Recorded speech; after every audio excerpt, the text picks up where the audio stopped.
Now, this week we had Transparency International releasing its new Corruption Practices Index. If you don't recognize the name, you probably recognize some of the images. They have the great map going from yellow to orange to red, depending on how corrupt countries are evaluated to be. Ukraine did not do well.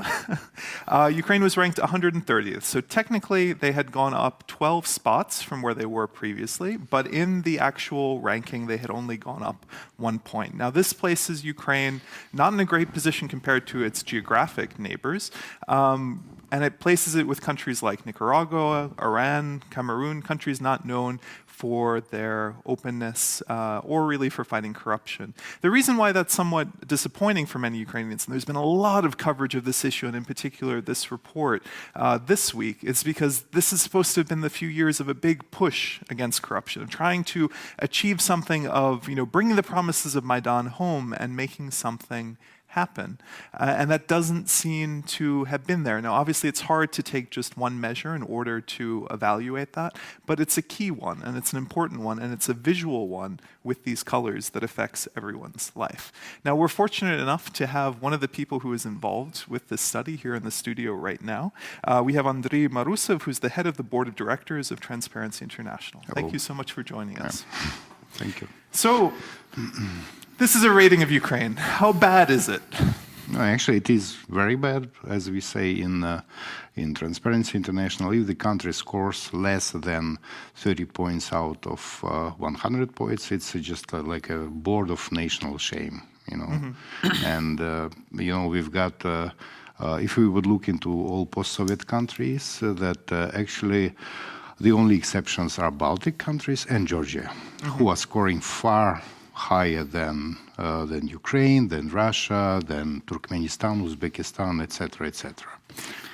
But how do you explain this situation? How do you explain that 2 years after the Maidan, Ukraine still ranks so low? Because actually all those governmental anti-corruption policies, they're either poorly implemented, or actually the new set of anti-corruption measures is still in the development, or even stalled, as we've got the situation now with the new asset declarations, and as we see that as soon as members of parliament realized that they should report about anything higher by value than $1,000, so they started doing anything possible, just to stop this initiative, because the very initiative is that everything which is kind of all like buyings, any items bought higher than $1,000, they should be publicly reported by members of parliament, public officials, anybody who performs the functions of the government. I want to touch on a sore point here, which is that Moldova did much better than Ukraine in this ranking. Came in 103rd, so still not the most amazing ranking, but significantly better than Ukraine had done. We've been looking at Moldova. We talked recently about how about $1.5 billion had disappeared from the banks there, which is a very serious issue. We had an explainer put together by our reporter, Rachel Judah, looking at the issues in Moldova, the protests, and really protests that were kicked off not even by a question of East versus West, but by corruption. What happens to our money and who is accountable and how we can do that. But is Moldova really that much better than Ukraine? How much should we look at these numbers? Because it's 30 places in the ranking. But on the other hand, what we do always in Transparency International, we always look into the points, not actually the country ranking, because the country ranking does depend upon how many countries were involved this year in the index, previous year, which is kind of like changing. But those points, like 30 points, or as we have this year, this 27 points, this is what does matter. And actually Moldova is kind of like only several points higher than Ukraine is. Russia is just like 29, like only 2 points higher, which is actually, this is nothing. It's almost like statistical error. So I wouldn't say that actually like Moldova or Russia are performing better. Because it's the same level. In Moldova, we're talking about a capture state. There is really only one oligarch who basically took over all the institutions and all the segments of the economy. Situation. But here in Ukraine, we are 2 years after the revolution. I mean, what can we say about the situation in Ukraine? It's not as bad as Yanukovych, as Moldova in terms of scale, and it's not as bad as it used to be under Yanukovych. I mean, this is a question. No, certainly, you know that a number of corruption schemes set up by Yanukovych and his allies, they were destroyed.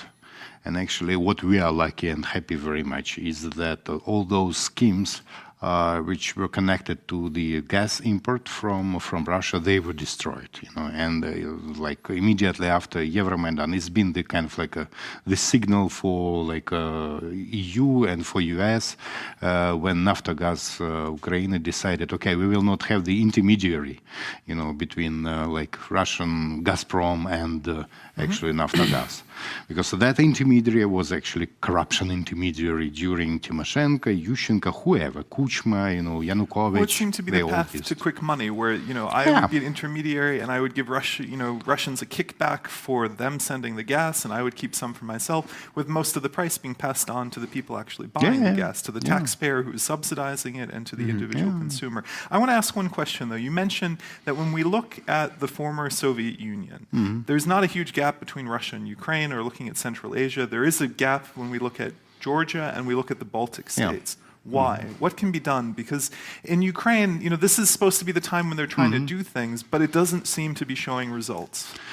I would say that, no, for the Baltic states, it is more or less understandable, because actually when they've chosen this Euro, whatever, integration path, so there was a huge pressure on the side of European Union on the political elites and actually on citizens, I mean, and it's been a very huge factor, you know. For Georgia, the situation is a little bit different, because actually the Georgian elite, new elite which came to power like in 2004, like Mikhail Saakashvili, etc. So they decided that, okay, fighting corruption is our real top priority, not just blah, blah, blah. And actually they succeeded. And recently we analyzed how they moved up the ladder of our index. And within 6 years, they improved their ranking, their points, by 2 times. You know, and now they've got kind of like a 50 or something like that out of 100 points, which is pretty good. I mean, they are like one of the best performers in Europe, not only so in the world. what you're saying in a way is that the leadership that came to power after Maidan did not identify the fight against corruption as its main priority. But now I would say that, and you know, for Ukrainian new Ukrainian authorities, they always like say that, okay, guys, we are creating new institutions. They should, you know, like take up some pace. You should give them the time, you know.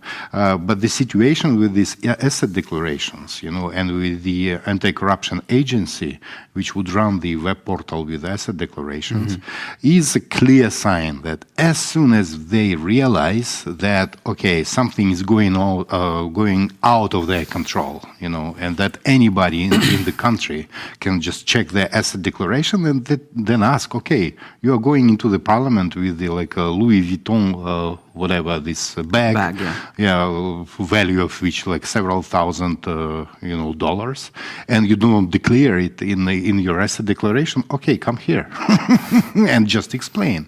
And there is a clause in the criminal code about illegal enrichment. If the person, the public official, member of parliament, will not be able to show like legitimate income, you know, with the help of which he or she bought that bag, you know, okay, then you will face prison.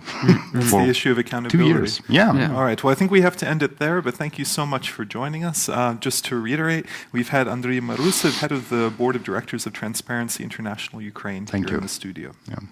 Thank